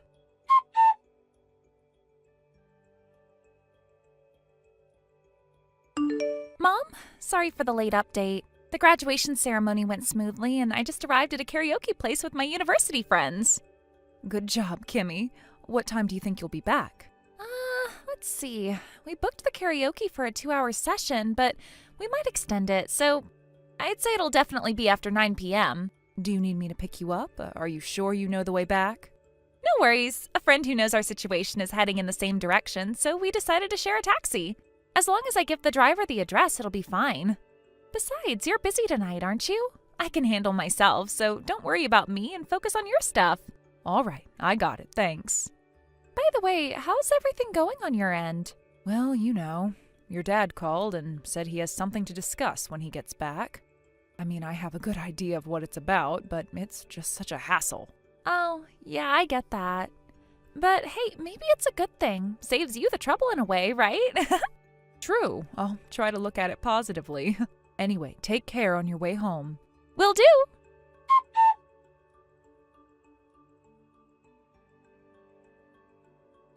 Sienna? Don't you dare let your anger get the best of you and tear up that document I just gave you. The divorce papers, you mean? The ones with your name already neatly filled in? So what's the deal? You come home, shove the divorce papers at me, and walk right back out without saying a word. Weren't you going to explain this to me in person? I decided to convey it through a message instead. Here it is, I'm saying it now. All right. I got the gist from the divorce papers, but what is it you want to say? Divorce me, please, just set me free. Set you free? What exactly do you mean by that? Kimmy is graduating from university today, right? And after the ceremony, she's heading straight to the apartment where she'll be living on her own, isn't she? That's correct. And? Kimmy becoming an independent adult means that my duties as a parent are complete. Now that she's moving out, there's nothing left for me to do, is there? Well, I wouldn't say there's nothing left, but I'll agree it marks a major milestone. Exactly. But when I thought about what comes next, working day in and day out just to support you as you grow older and frankly become an old hag, I couldn't help but feel this overwhelming sense of emptiness about my future. You do realize you're getting older too, right? This isn't about me. Look, I'll be blunt. The idea of spending the rest of my life alone with you, just the two of us, makes me feel completely deflated. I've had enough.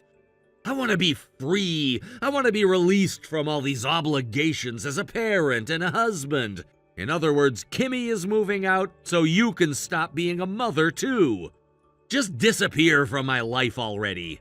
Oh, really?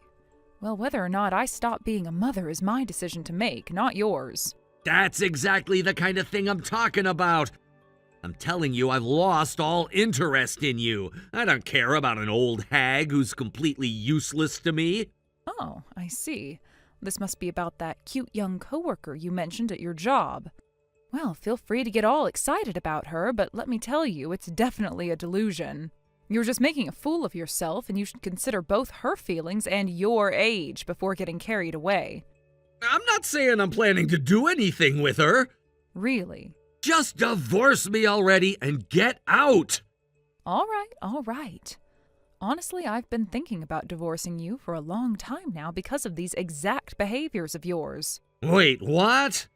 Oh, and by the way, the moving company will be here in about 5 minutes. 5 minutes? What do you mean 5 minutes? Well, while we've been having this little chat, I got a notification from the movers saying they're almost here. It's late, so there's a surcharge for the nighttime service, but they were willing to accommodate my request. I wanted to get this over with as soon as possible, so I scheduled it for tonight. Wait, what? Thanks for everything up until now. Hold on, are you saying you've already packed up and prepared to move out? Oh, and thanks for the divorce papers, too. You saved me the trouble of having to prepare them myself. I'll drop them off at the city office's night reception desk before the end of the day. Wait a second! Oh, one more thing. This is important. What is it? This house is set to be demolished.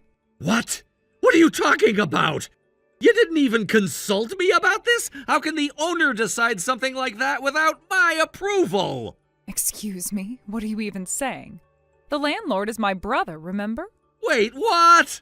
Do I need to remind you? For the past 20 years, my brother let us rent this place at a ridiculously low rate. It was sitting vacant while his family was overseas for an extended period. He figured it would be better for someone to live in it than let it go to waste. Oh, right. Now that my brother's family's wrapping up their time abroad and coming back to the U.S., they've decided to rebuild the house.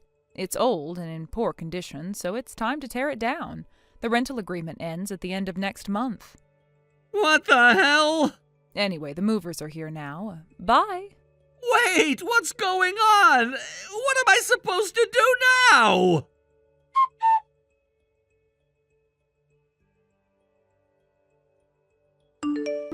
The karaoke competition is over, so I'm about to hop in a taxi and head to my new place. All right, well, be careful on your way. By the way, during karaoke, Dad kept calling me over and over. The number of missed calls was insane. You didn't pick up? I was too busy singing to even notice. Oh, and he sent a text message at the end. He was like, "Your mom left. She's going to divorce me. Help me." Oh my. The nerve of him, especially after handing me the divorce papers himself. Unbelievable. Anyway, I did leave him on red and didn't reply. Good call. Oh, just so you know, the divorce papers have already been submitted to the night reception desk at City Hall. Got it. All right, I'm going to start unpacking the basics. You've already finished moving all your stuff? Yes, I tried to minimize my belongings, and since it's only a 20-minute drive from the old house, it didn't take long. Gotcha. Well, I'll see you later then. All right, be safe.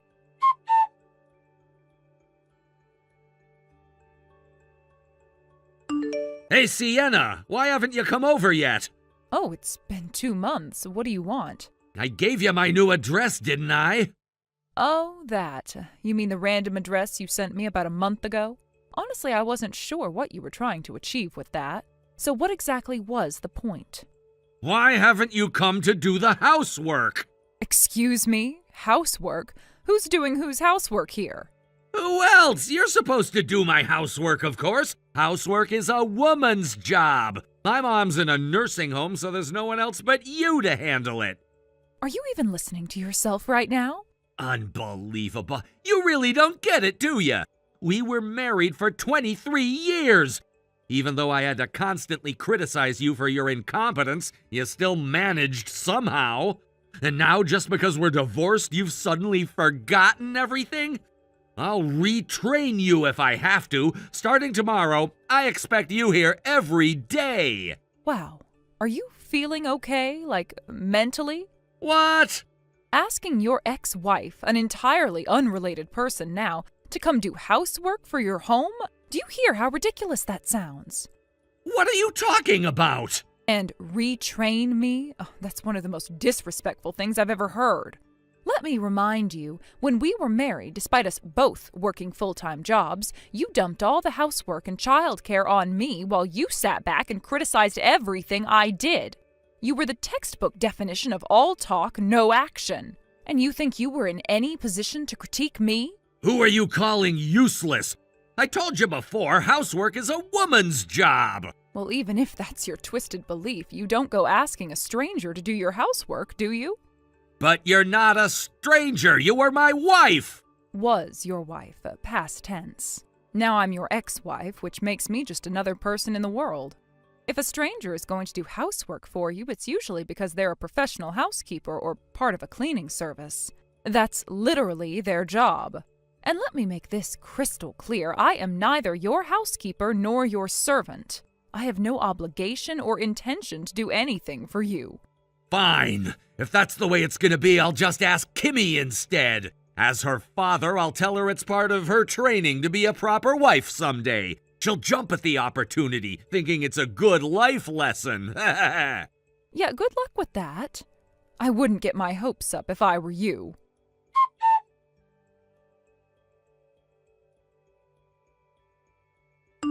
Kimmy, I have a favor to ask. No. Huh? Wait, hold on. I haven't even finished saying anything yet. I'm guessing it's something like, as my daughter, you should come over and help me with housework, right? But that's impossible. Why is that? Well, since Mom isn't here anymore, the only person who can do the housework is me, your daughter. But it's your responsibility. Why don't you just take care of it yourself? No, housework is a woman's job. It's simple, really.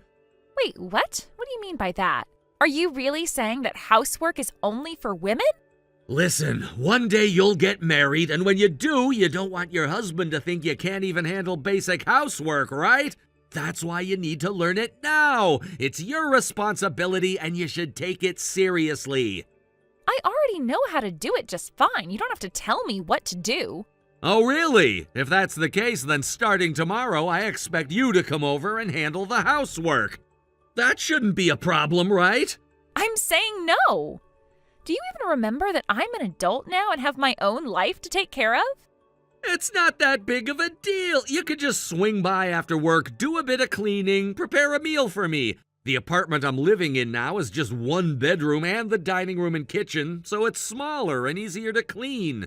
Plus, cooking for just me won't take that long, and it's not nearly as difficult as when we lived in a big house before. If you think it's so easy, then why don't you do it yourself? Well, that's because I don't have time for it. And besides, it's not as easy as you think. And yet you think I should just drop everything and help you? It's physically impossible. Physically impossible? What do you mean by that? The thing is, the company's new employee training is almost over, and I've been assigned to a branch office in a completely different region. So I'm going to be moving far away soon. Wait, didn't you just start living alone in that apartment near your work? That was only temporary. The company provided it for me as an accommodation during my training period. But now that my placement's been finalized, I'll be moving to a different city. So, you're moving even farther away now? Yes, that's right. And just so you know, I'm bringing Mom with me too. What? Why are you taking Mom with you? Well, Mom's job is working as a handmade artist, which means she can work from home. And since she's single now, she doesn't have to worry about finding a place to live, so it's easy for her to move. Plus, she doesn't mind at all. I don't get it. Why does she have to go with you? The main reason is that I don't want to be bothered by Dad asking me to get remarried or pressuring me to take care of him. It's easier to just take Mom along with me. That way I won't have to deal with any of his nonsense. Wait a minute. No, that's not what I was saying. Oh, so I'm right, huh? No, that's not what I meant. Anyway, we've made up our minds. We're not going to take care of you anymore. We've had enough of you, especially since you don't even appreciate the value of having someone to help with the housework. Neither Mom nor I will lift a finger for you anymore. Kimmy, but at least could you please help me out and clean up my place a bit? I don't even know how to take out the trash, and the place is such a mess that you can't even see the floor anymore. Maybe you should just drown in your own pigsty forever. Goodbye.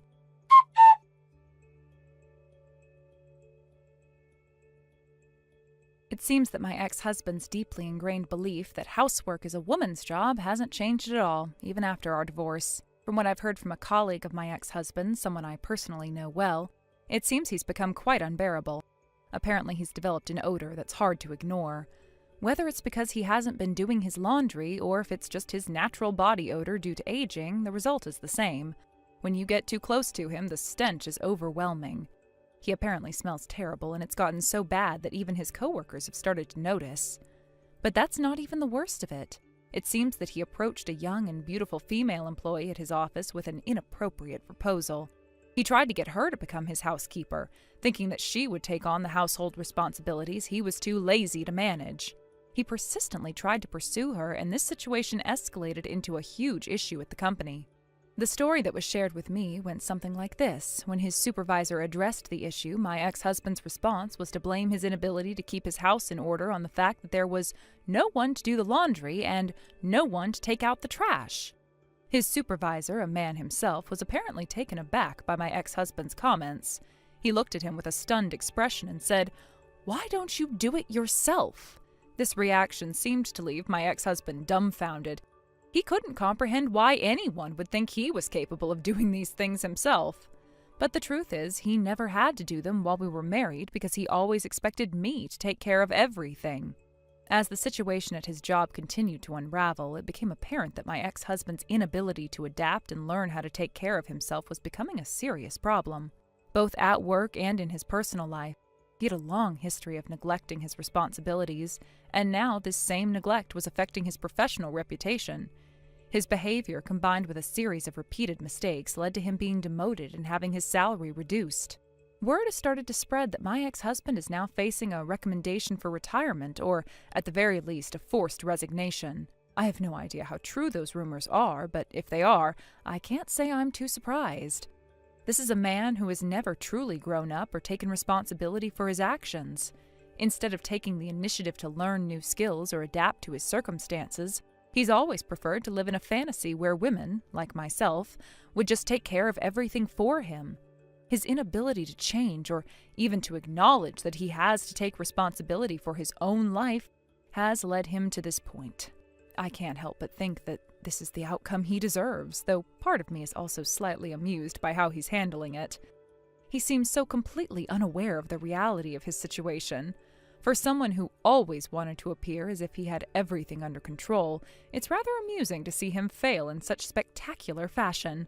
The man who used to criticize me for not doing enough in our marriage is now being confronted with the consequences of his actions, and it's clear he has no idea how to fix it. The whole situation has caused me to reflect on just how much he took me, and others, for granted during our marriage. His sense of entitlement, particularly towards household chores, was beyond belief. It wasn't just about laundry or cooking, it was about his expectation that I should shoulder all of the responsibilities that came with managing our home, without any real recognition of the hard work that went into it. He would always say that housework was a woman's job, as though that somehow justified his complete refusal to lift a finger. And even after everything that happened between us, he still seems to think this attitude is acceptable. But now, in his new predicament, he has no choice but to face the consequences of his outdated thinking. He's made mistakes at work, alienated people around him, and lost the respect of his peers, all because of his refusal to change. The reality he's been living in has finally caught up to him, and he's unable to adapt. He's so entrenched in his way of thinking that he doesn't even realize how ridiculous he looks to others. For someone who used to insist that he was right about everything, this is a significant blow to his ego. In some ways, it almost feels like poetic justice. He's always viewed himself as superior to those around him, especially me, simply because of his gender. Yet now he's the one facing ridicule and personal failure, while I'm moving on with my life. It's strange, though, because even though I've been through a lot because of him, I don't feel any sympathy for him now. If anything, I find myself feeling a sense of relief that I'm no longer involved in his mess. But what really gets to me is the fact that he still hasn't learned anything. His entire world seems to revolve around his own comfort, and he expects others to do the work for him. He never realized that in order to function in the world, you have to be self-sufficient. He's always depended on others to take care of him, whether it was his mother, his wife, or now some unsuspecting woman at his office. And when that support is pulled away, he has no idea how to cope. What's even more shocking is that even after all of this, he still can't understand why people are upset with him. His sense of entitlement has not waned. He hasn't stopped thinking that it's someone else's job to clean up his mess. This is the same man who for years would criticize me for the smallest things while never once lifting a finger to help. Now that he's on his own, he's unable to take care of the most basic tasks, and that's what led to the collapse of his career. As for me, I've moved on from all of this. I have no intention of helping him, nor do I feel any need to. I've been through enough, and he has made it clear that he is incapable of change. He's going to have to deal with the fallout on his own, and I won't be there to pick up the pieces. In the end, it's hard to feel sorry for someone who never took responsibility for their own actions. He had a chance to make things right, but he chose not to, and now he faces the consequences. I can only watch from the sidelines. It's his problem now, not mine, and I plan to keep it that way. Thank you for watching and listening. We hope you enjoyed the video. Don't forget to like this video and subscribe. Also, feel free to leave a comment about what you thought of the story. We look forward to seeing you at the next story. Thank you for watching. Please subscribe and hit the like button. See you next time.